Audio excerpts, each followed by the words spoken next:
Well, welcome to Loyola University of Chicago here at our Water Tower campus.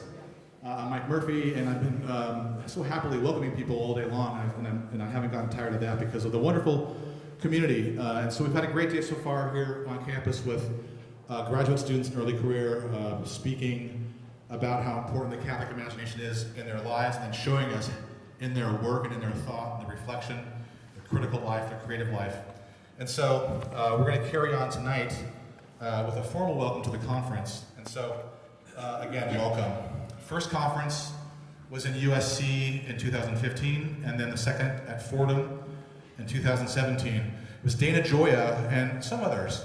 They've been thinking about this for a while, and then there's a famous conversation that happened in some journals and media venues that was very famous between several people in this room about the future of the Catholic literary tradition. Has fiction lost its faith? Something that maybe Ron Hansen might ask. But other people, from Randy Boyagoda to Paul Eli to Gregory Wolfe, and really so many others, and even others that preceded that, in the long genealogy of this kind of Catholic imagination and this discussion. But Dana saw something and got with Father Jim Heft, and they created this unique conference. And Angela was at the first one, I was the first one, many people here were, and the conversation went to Angela, and Angela grew this so beautifully at Fordham 2 years ago and really expanded it. And so now we're in Chicago, I think, doing the same. And the only question is, where next? And so think about that. This unique conference is constituted by poets, writers of fiction and nonfiction, filmmakers, all artists, and scholars, editors, readers. My mom used to say to me, the readers are the leaders. And I hope that's still true. If you're watching, Mom, I love you. My mom wanted to be here. She's 82 and she couldn't make the trip from California. So, but she has sent prayers, and I dare say they're working.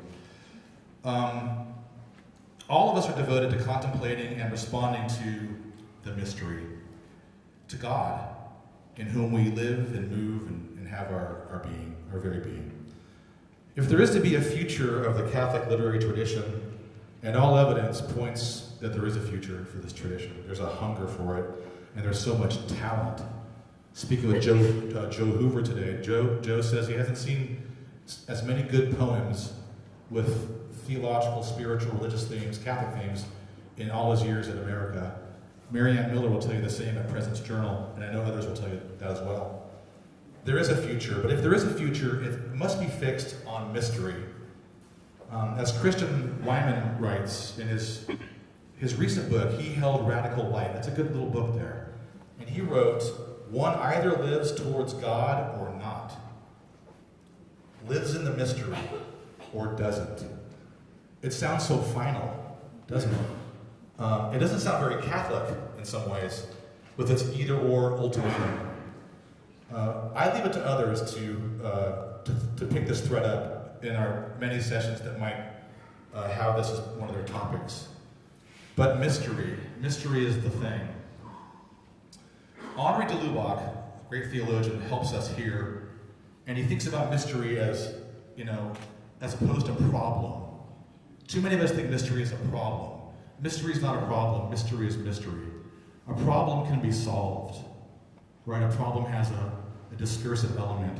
Mystery is to be inhabited. It's inexhaustible. And de Lubac develops that so beautifully in his preface to Metaphysics. So let us reflect on that. When I think of Henri de Lubac, I think of what he said about the great Hans Urs von Balthasar. And de Lubac called him the most cultured man in Europe.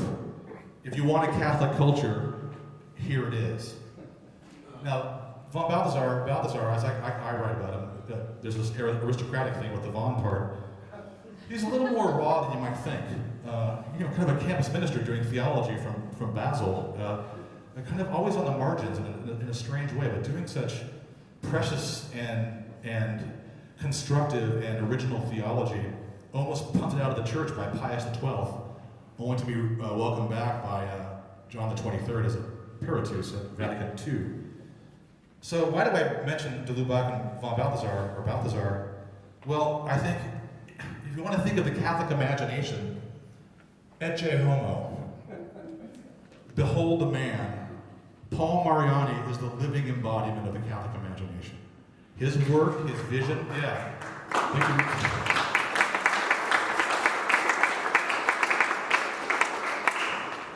I had this written down, but Ron Hansen said the same thing across the street not more than a half an hour ago.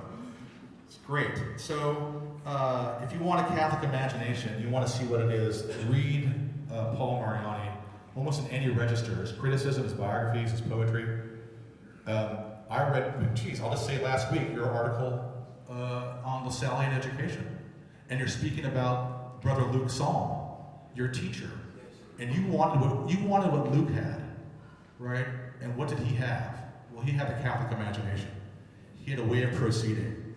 And I didn't tell you this, but I taught with Luke's younger sister, Honey O'Leary, and he's beloved. Luke Psalm is a legend, to so many people in this room. So a blessed memory, we honor Luke again. Okay, that's enough from me. I just want to let you know we have our most recent, our inaugural winner of the Flannery O'Connor Lifetime Achievement Award is Paul Mariani. And Paul Mariani is an award-winning poet, biographer, and critic. Mariani is the author of 18 books, including 7 volumes of poetry and biographies of Robert Lowell, John Berryman, Hart Crane, Gerard Manley Hopkins, and William Carlos Williams. His honors include fellowships from the Guggenheim Foundation, the National Endowment for the Arts, and the National Endowment for the Humanities. He currently holds a chair in English at Boston College and lives in Western Massachusetts with his wife, Eileen. So all that's left to do is for us to show a proper welcome to our 2019 Lifetime Achievement Award winner, Paul Mariani.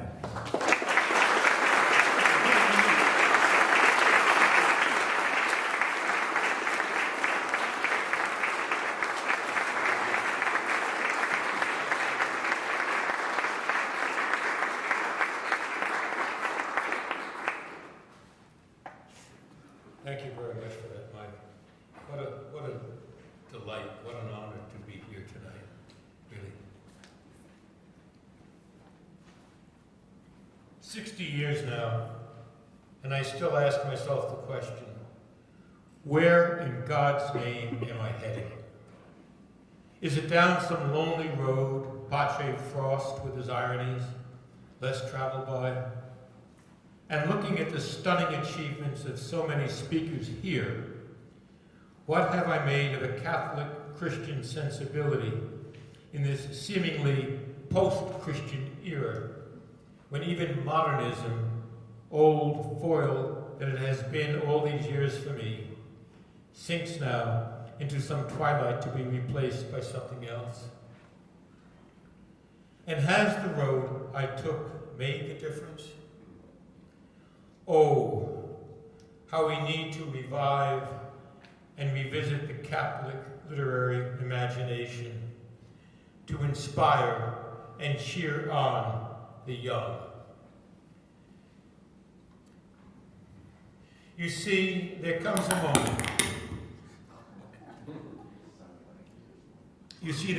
moment when the one you've been following down that dusty road turns around to rest for a moment, and his eyes meet yours. He doesn't say anything because, as it turns out, he doesn't have to. No, it's all in that look, the look of the one you signed on with all those years ago. The way, he called it, because when all was said and done again, where else was there to go? Who else were you going to follow? So, there you are, 7 years old, on the creaking tar roof of that old Civil War tenement on East 51st Street, long demolished to make way for a garage, in your black knickers and white shirt and tie, the day you made your first communion at St. John's, your hands folded in prayer. as your mother snaps your picture and your cousin with that frog-like grin of his jumps into the picture to keep the moment comic. And there you are again, 16 now, a postulant among the Marianists up in Beacon, New York, preparing for the priesthood. You finished your junior year at Chaminade in Mineola, where you walked across town every afternoon to work in your father's Sinclair gas station across from the county courthouses, and you pumped gas and you fixed flats and changed oil. And then that vision of a cheerleader while you were playing goalie on the soccer field, and you knew you too would leave to find the perfect woman. But sure now that teaching would be your vocation, for it was the best way to keep learning as well. It was also your introduction to poetry, when, that Lent of 1957, you entered a contest run by a group of local nuns. First prize, a whopping $10, and looked up the meaning of meter in an old blue anthology of poems, and you followed the directions for writing a ballad-like piece. Da-dum, da-dum, da-dum. And so you cobbled together 3 quatrains made up of couplets, and you called it Forgive Me. One pitched I am after another, hammering the meaning home. I helped to beat and scourge your back a crimson red, and place a crown of prickly thorns upon your regal head. Your sacred name and character I mock and ridicule. O Lord, each time I flee your love, I prove myself a fool. I don't know if any of the other postulants entered the contest, but I won those 10 singles. And I bought a spiffy rosary for my mother and a pair of brown shoelaces with the change left over. And thus began my illustrious career as a poet, and eventually a biographer of poets. Still, all of that was 20 years off. First, there were 4 years at Manhattan College in the Bronx, where I switched to English at the last moment, despite my father's insistence that I major in something that would earn me some money. And then 2 years at Colgate for my MA in English, where I taught 4 sections of freshman composition. Just before I began my second year there, I married my college sweetheart, Eileen, who taught 4th graders in Hamilton that year. And then it was on to Hunter College and the Graduate Center of the City University of New York, where I soon fell under the spell of Alan Mandelbaum, that brilliant scholar, poet, and translator of Virgil, Homer, and Dante. Eileen and I had 3 sons in those 4 years that I studied for my PhD in English and Comp Lit. While Eileen taught in Brownsville and I traveled by subway into Manhattan from our apartment in Flushing, taking classes and exams in Latin and French and German, in Old and Middle English. And I also taught night classes and freshman comp and courses in the great books to undergraduates and secretaries and New York City cops, the legendary Frank Serpico among them. And Paul was our first son, and I remember reading Hopkins's The Record that Deutschland aloud to him as he looked up quizzically from his rocket. And something must have registered, because 25 years later he entered the Jesuits and now teaches Chinese history at the University of Santa Clara, where my old friend Ron Hansen teaches film and writing when he's not playing golf. Because of the Depression, neither of my parents were able to finish high school. Many in our family didn't. And so it was no surprise to have someone in the family ask me when I was going to get a real job instead of reading all those books. But by the summer of 1968, I could finally answer them when Eileen and I and the boys moved up to Massachusetts where I began teaching literature and composition at UMass Amherst as a bona fide, untenured assistant professor.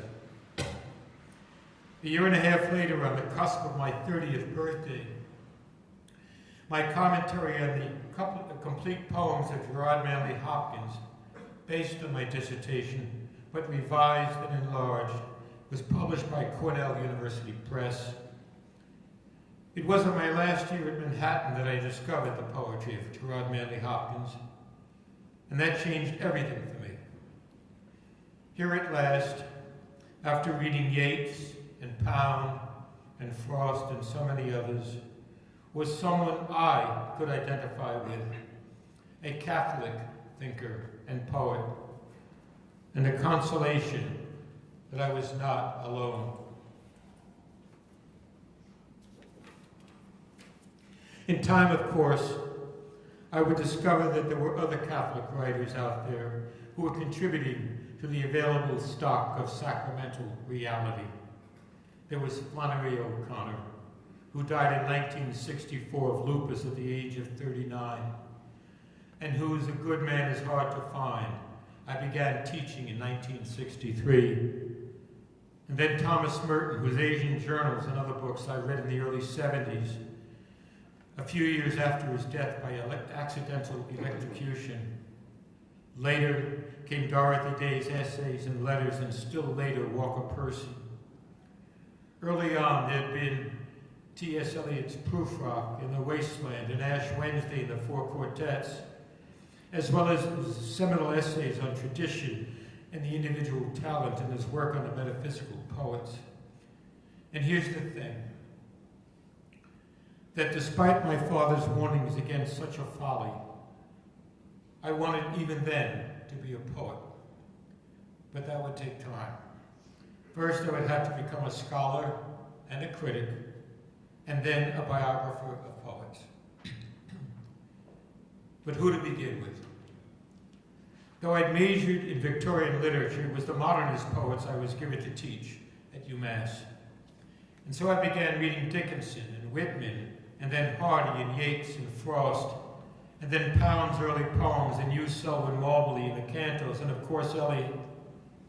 There was also Stevens and Hart Crane's The Bridge, and then add to the mix Edna St. Vincent Millay and Gertrude Stein and Marian Moore, as well as Robinson Jeffers and Langston Hughes and the Harlem Renaissance.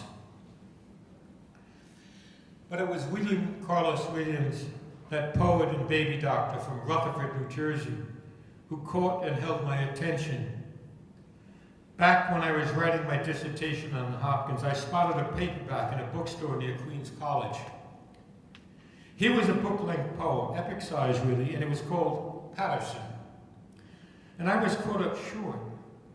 Patterson, as in Patterson, New Jersey? The thing is, I knew Patterson.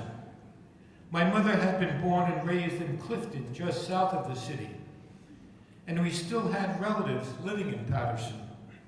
As a boy, I'd even lived just north of the city and used to scramble under the chain-link fence blocking off the Great Falls to hurl rocks down into the moss-lined chasm there. My great-aunts and uncles had worked in the assembly lines of the silk mills there back at the turn of the century. And then too, my brother Walter and I used to trek to Garrett Mountain and lower ourselves into John Philip Holland's 19th century submarine known as the Fenian Ram, out in a field there, stuffed with newspapers, which we would dig out to climb in before the sub was transported to a museum in Patterson. What I especially loved about Williams was his commitment to an American idiom, that unmistakable Jersey lingo I hear in his poems, as in This Is Just to Say, in which he reduces the 12 books of Milton's Paradise Lost, with its sense of transgression and regret,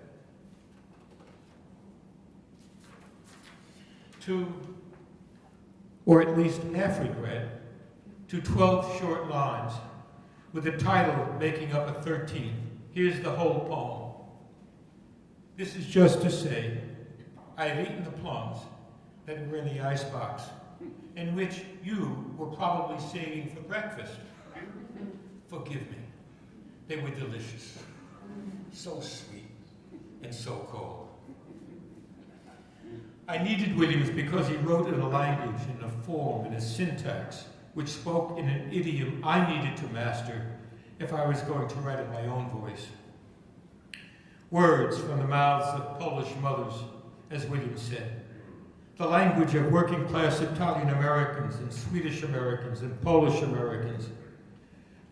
But a language attuned as well to the cadences of Virgil and Catullus and Dante, and the English literary tradition, as well as Brooklyn Yiddish and Bronx Irish and Harlem jazz and the echoes of Puerto Rico and Mexico, as well as the rhythms of church Latin I'd learned back as an altar boy. Ad Deum quilitificat juventutem meam. Williams had listened for the American idiom with the same attention that he gave to examining his patients, diagnosing the rhythms and the syntax of his neighbors and patients, and then, when they would leave the office, flipping the typewriter up from under his desk and getting those rhythms down on the page while they were still fresh. You wear that sweater that way, you're gonna bust them buttons. Or this, hi, open a dozen, make it 2 dozen. Easy, girl, you wanna blow a fuse? Or this, the past above, the future below, and the present pouring down, the roar of the present. A speech is of necessity my sole concern. Yes, his one concern. Or did he mean his soul's, S-O-U-L, concern? What the soul hungers after, if it is ever to be satisfied. The incessant, never-ending river of language, like the river crashing over the great falls at Patterson, cascading into the invisible, beyond and above the falls of which it is the visible part. And then this, a confession of what he needed words to do and what I needed to do. Not until I have made of it the language, a replica, will my sins be forgiven and my disease cured in wax.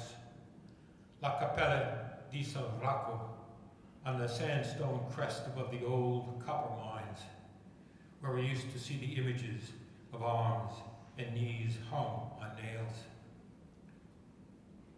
A lifetime's journey that, searching for an idiom I could call my own, a riddle I am still trying to unravel. It took me 10 years to shape that first biography. And then at 41, it was time to turn to another poet. One more shaped by a Catholic vision, shaped too by the poetry of Williams, though in 1950, halfway through his journey, he seemed to leave that vision behind, ostensibly because Pius XII had proclaimed as dogma the bodily assumption of Mary, body and soul, into heaven.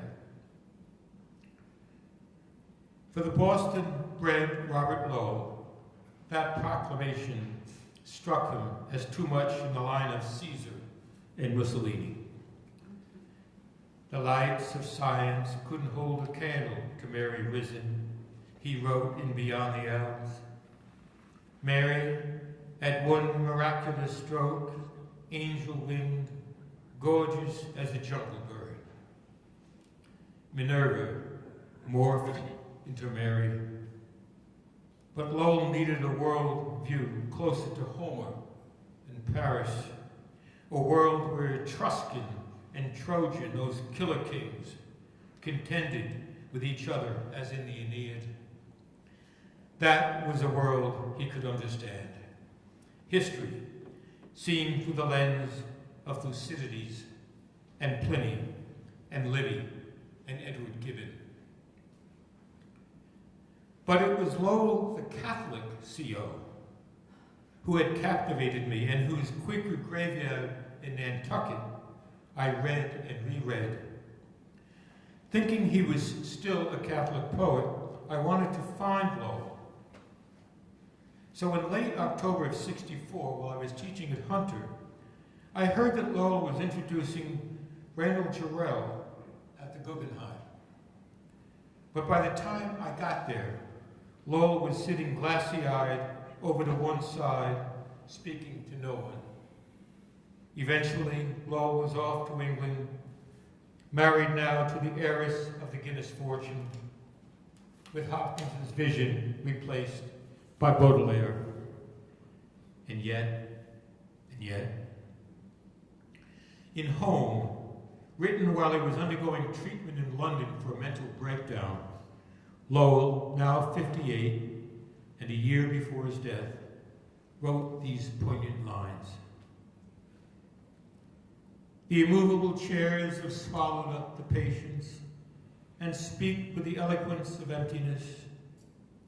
I cannot sit or stand 2 minutes, yet walk imagining a dialogue between the devil and myself, not knowing which is which, or worse, saying, as one would instinctively say Hail Mary, I wish I could die. The Queen of Heaven, I miss her. We were divorced. She never doubted the divided, stricken soul could call her Maria and rob the devil with a word. A year into writing Lowell's life, I had a dream, unsettling and comic both, in which I was talking with Lowell when John Berryman, eyes aglower and looking like a combination of the Ancient Mariner and Elijah the Prophet, made his entrance and shoved Lowell off to one side. It was time, he told me, to focus on him. I could do Cal later. And so it was that it was off to New York and Princeton and Tampa and Minneapolis to research Berryman's archives and talk, as I had with Williams, with those who had known Berryman, among them his students, his doctor and friend, Boyd Tomes, and especially Berryman's wife, Kate, who still lived in the same house where Berryman had lived with their 2 daughters. In those archives, I pored over the manuscripts of the Dream Songs, most of which Berryman had dated as if keeping a poetry journal, as well as so many letters written to him by figures ranging from his old teacher and frenemy, Alan Tate, his wives, and his friends from his Princeton and Iowa days. Then add Ralph Ellison, and Lowell, and Jarrell, and Adrian Rich, and Saul Bellow, and a bevy of girlfriends into the mix. The Dream Songs, of course, keep circling around to Berryman's father, John Allen Smith, who Berryman thought had killed himself on the cement steps outside his parents' Clearwater, Florida apartment. But he was probably shot by his mother, or Jack Berryman, the man his mother would soon marry, forcing her sons to take the usurper Berryman's name and erasing the Smith name they had been born with. No wonder Berryman became so obsessed with Hamlet as he grew into adulthood. Then in his last 2 years, there came another departure, a change as Berryman at last found the father he had long been searching for. It came, of course, not without difficulty, like being locked up in a hospital ward when he was drinking most heavily and seemed on the verge of suicide. I've talked about this in my biography at length because that change, that conversion, spoke to me then and still speaks to me. Berryman joined AA and counseled other addicts. He began going to Mass each Sunday, even challenging the priest on various biblical and church issues. Since he had taught aspects of the Bible by then for nearly 20 years at the University of Minnesota.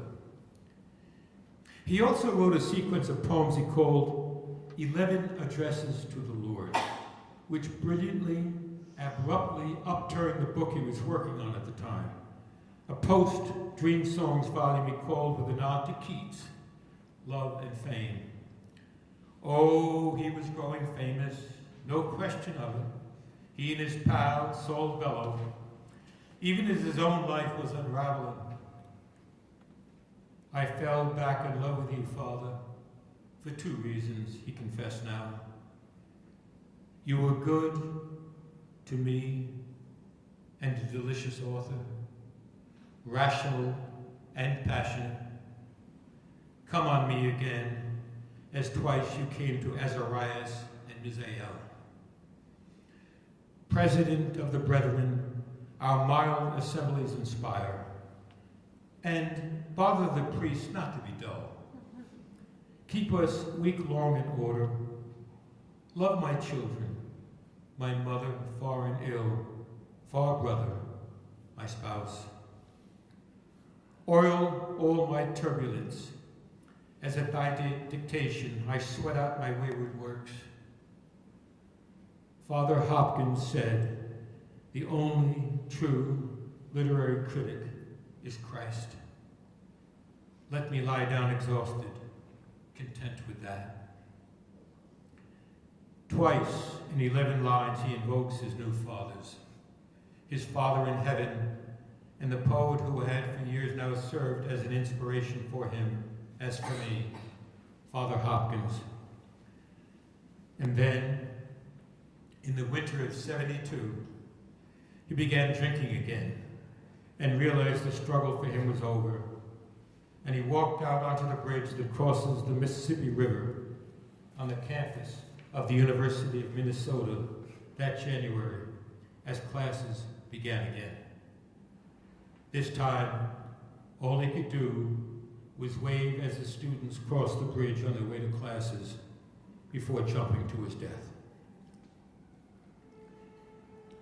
Helen Vedler has mocked Berryman's turning back to God, but I do not mock him.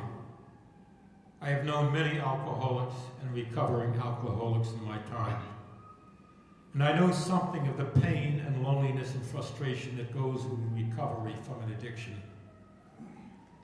And so I find myself praying for Berryman and, like Robert Lowell, also praying to this patron saint of purgatorial spirits. That much at least I owe him, for he has been a central influence on my own work, what with his courage, intelligence, scholarship, zany humor, and wit. In the early 90s, it was back to Lowell, and then it was Hart Crane. There's so much in Crane's complex poetry, some of it written in the demotic language of the subway, the underground element, as it were, but much of it scaling the Orphic heights toward the star-studded transcendent. Much could be written about his language, and has. But let me just mention one strand of it here, in the way this openly gay poet kept circling back to the complex image of the Blessed Virgin and Pocahontas, the archetype for Crane of our New World Eve, the Eva and Ave of it all. Some years ago, I came across an ad for a card printed in Mexico City portraying the Virgin of Guadalupe. The asking price for the card was $5,000, one which Crane sent Peggy Baird Cowley in Mexico to obtain a divorce from her husband Malcolm Cowley, and the only woman Crane ever had an intimate relationship with, hoping to find the feminine in an intimate way with her. It was Christmas 1931 in Mexico City, the last Christmas he would celebrate before he jumped from the stern of the SS Orizaba the following April. Dear Peggy, he wrote, will answer your good letter soon. Meanwhile, meet Mexico's First Lady, the Virgin of Guadalupe. Crane had attended the annual Feast Day of the Virgin on the 12th of December, struck by the deep fervor he witnessed on that occasion. Years earlier, living in Brooklyn Heights and facing the East River, with the Statue of Liberty to his left and the Brooklyn Bridge to his right, as night descended once again and the Manhattan skyline lit up, he had written these lines. Again, the traffic lights that skim thy swift, unfractioned idiom, immaculate sigh of stars, beating thy path, condense eternity.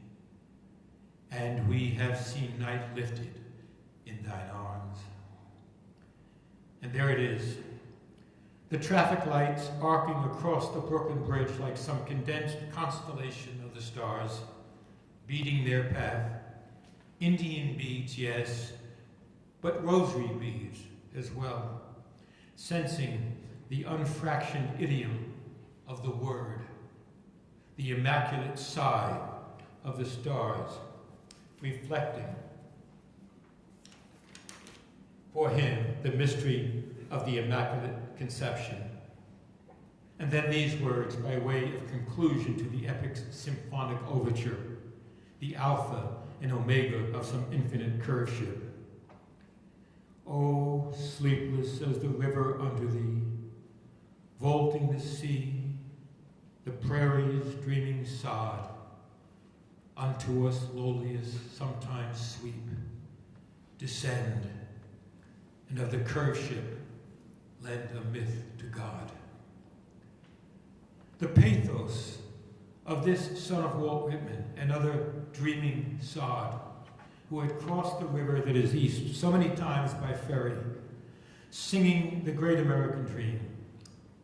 That curveship, begun with Columbus sailing westward on the Santa Maria toward the promise of the New World, and our subsequent expulsion from it, from subway to the great American railway crossing the continent, to travel by air and beyond to the stars, the very stars in Crane's mystical poetic vision.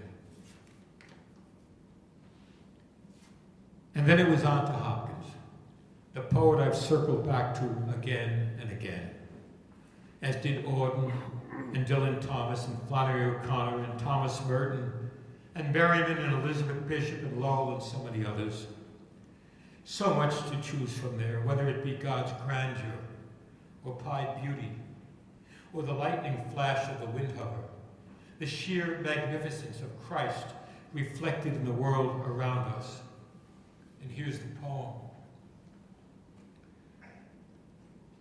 I caught this morning's minion, the poet begins.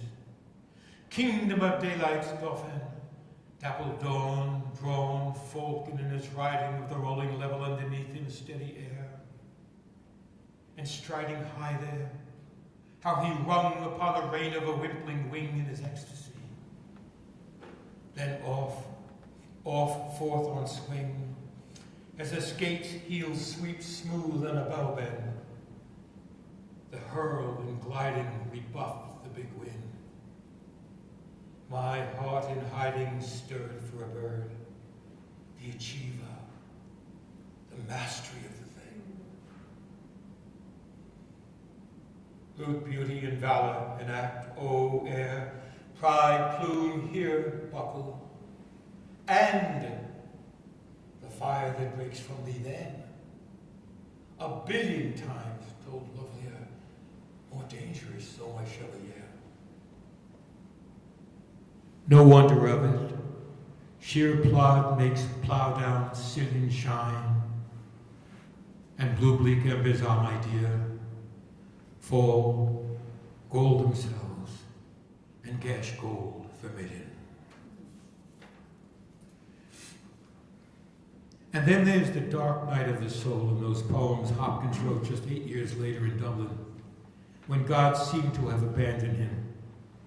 One thing, though, he would not do, and that was despair, some of whom had taken their own lives.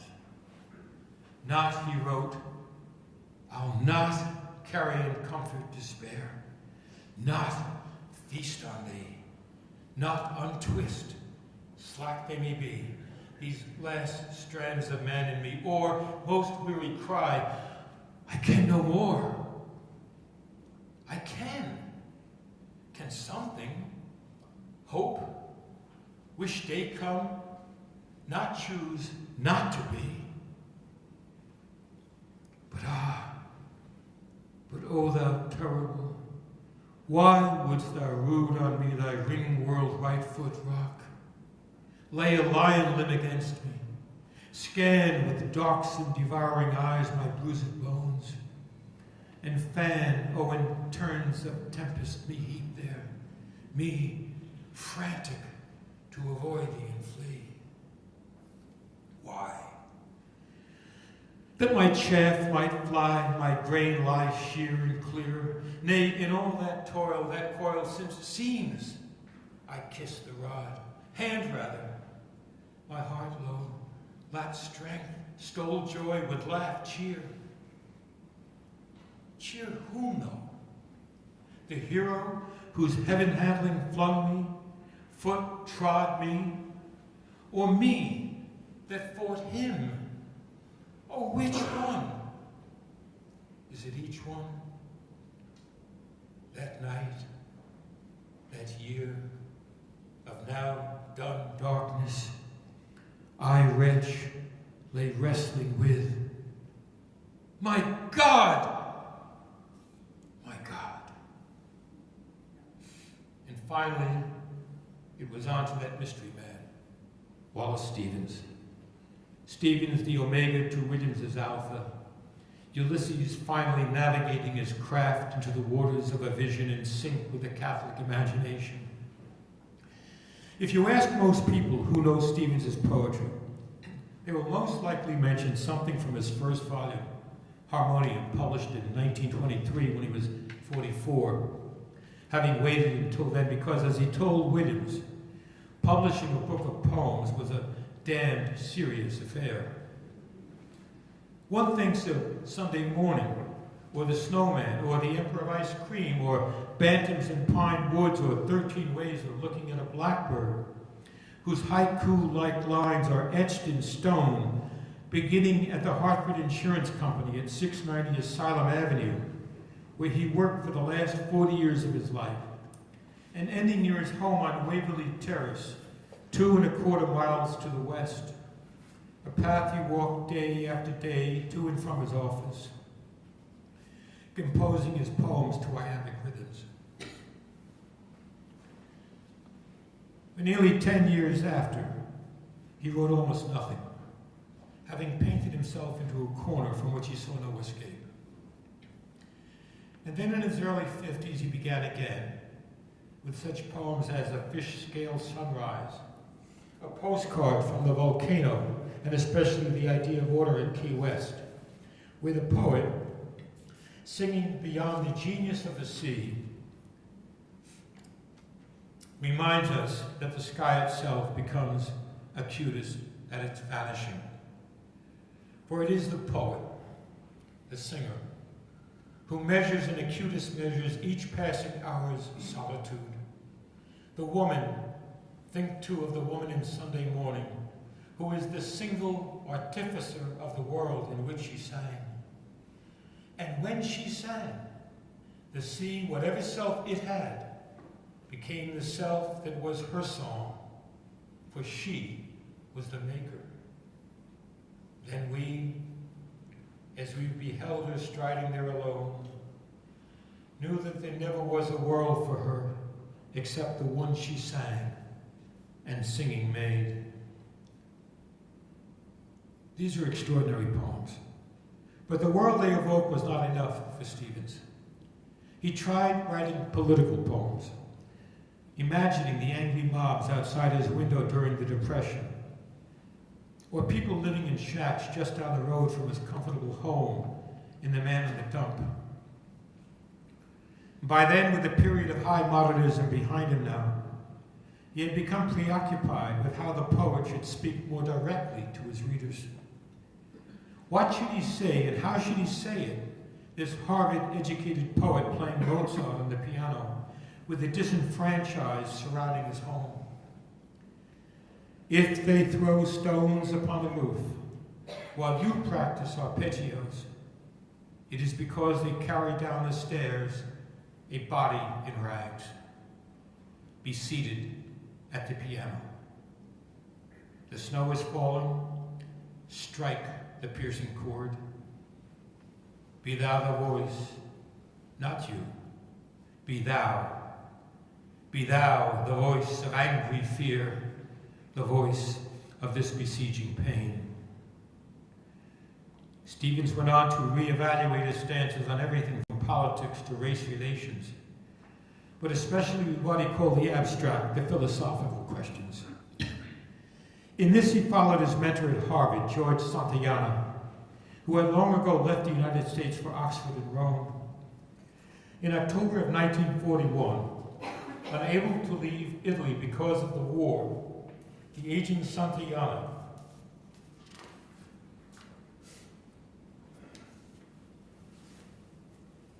had entered a convent in Rome's Foro Romano, a hospital clinic where he lived until his death in September of 1952. This Catholic atheist and philosophical aesthete cared for by the Blue Nuns. Stevens was still following Santayana as he approached his own end.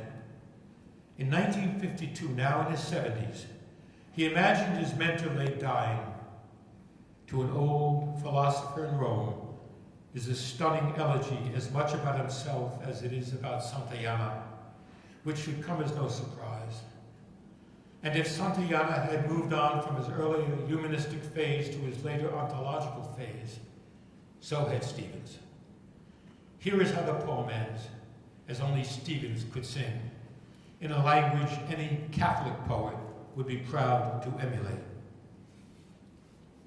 It is a kind of total grandeur at the end, with every visible thing enlarged, and yet no more than a bed, a chair, and moving nuns, the immensest theater and pillared porch, the book and candle in your ambered room. Total grandeur of a total edifice, chosen by an inquisitor of structures for himself. He stops upon this threshold as if the design of all his words take form and frame from thinking, and is realized. An inquisitor of structures seeking some final structure to inhabit. Yes, I'll go with that. Now, before I wander off into the shadows somewhere, let me share some lines with you to give you a sense of where I myself have come around to. It's a poem that addresses what happened in that room on the evening of that first Easter, a prototype for all those Easters to follow. Do we understand what happened then? The few of us in that shuttered room, lamps dimmed, afraid of what would happen when they found us. The women back this morning to tell Peter what they'd seen. Then these two back from Emmaus. And now here he was, here in the room with us. Strange meeting this, the holes there in his hands and feet and heart. And who could have guessed a calm like this could so touch us, but that was what we felt. The deep relief you feel when the one you searched for in a crowd appears, and your unbelieving eyes dissolve in tears. For this is what love looks like, and is, and what it does. Peace was what he said. As a peace like no other pierced the gloom and descended on the room. And with that thought I leave you. Peace. The peace that comes with following, however stumblingly, in his footsteps, one foot following the other. Thank you.